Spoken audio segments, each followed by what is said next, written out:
गसाइगावनि जलाइस्रियाव दिनै क'क्राझार जिल्ला अल बड' एक्स भलन्टियार फर्स अर्गेनाइजेशनखौ गोदानै दाफुंनानै लाबाय।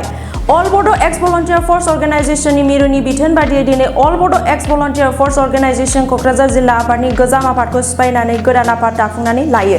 बे जिल्ला आफादखौ मिरु आफादनि गाहाय नेहाथारि कृष्ण कान्त बसुमतारी, लोगो आफादगिरि बिमल कुमार बसुमतारी आरो क'क्राझार जिल्लानि सिङाव थानाय गासैबो दखरा आफादनि मावथिफोरनि नुजाथिनायाव दाफुंनानै लानाय जायो।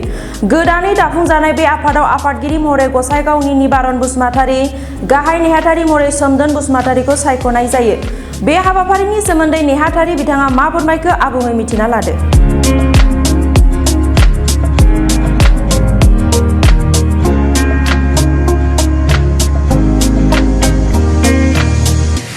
आं गिबियावनो नोंथांमोननि मेडियाखौ सिगाङावनो हामबाय होनबाय।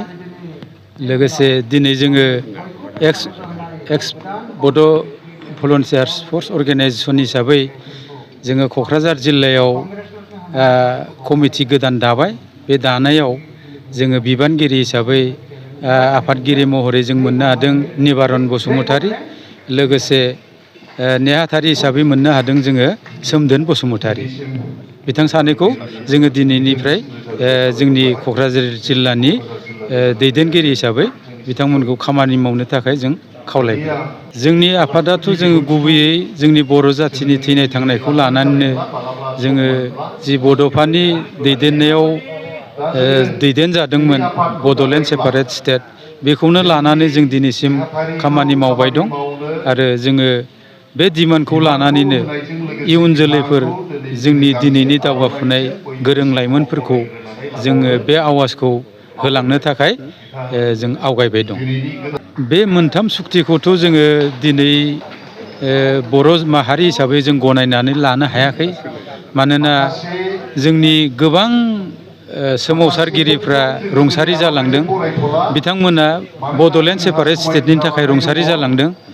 दा बे मोनथाम काउन्सिलजों बिथांमोननि रुंसारि जिउमाया गोजोनाखै। आरो जोंबो जिथुके बिथांमोनजों एखे लोगोसे खामानि मावनाय हिसाबै जोंनि गोसोआबो गोजोनाखै। बेखायनो जोंनो आलादा बड'लेण्डखौ नांथारगौ। आरो बेखौ जोङो इयुनावबाबो सोरजिगोन होननानै जोङो इयुन जोलैफोरनो मोनसे कमेन्ट होलांनाय जागोन। जों बिथांमोनखौ हमबाय दं, खारन खोथायावनो बड'फायानो बुंखादों जों खौसेथि थाबासो थांनानै थागोन, आरो जों जुदि सेरखाय बेरखाय जायोबा फैमाल जालांगोन। थिग बे मोन्थोरखौ लानानै जों मोनफ्रोमबो जोंनि बर'नि अर्गेनाइजेसनफोरखौ पार्टै लोगो हमबाय दं, सावरायबाय दं जे जोङो जोंनि बड'फोरनि सार्थखौ लानानै, बड'लेण्डनि सार्थखौ लानानै जों जाहाथे बयबो खौसेयैनो मोनसे इउनिफिकेसन जानानै जों बड'लेण्ड जांख्रिखांनो हायो बा बड'लेण्डखौ सोरजिनो हायो। नोंथांमोननि मेडियानि गेजेरजों खावलायदों जोंनि एक्स बड' भलन्टियार फर्स अर्गेनाइजेशननि मुं लानानै खायसे ग्रुप सानै साथाम साब्रै साबा लोगो नांनानै रायजो राजाफोरनाव सोरबा साख्रि आवलाफोरनाव फैसा खांलाबायनायखौ जों खोनानो मोन्दों।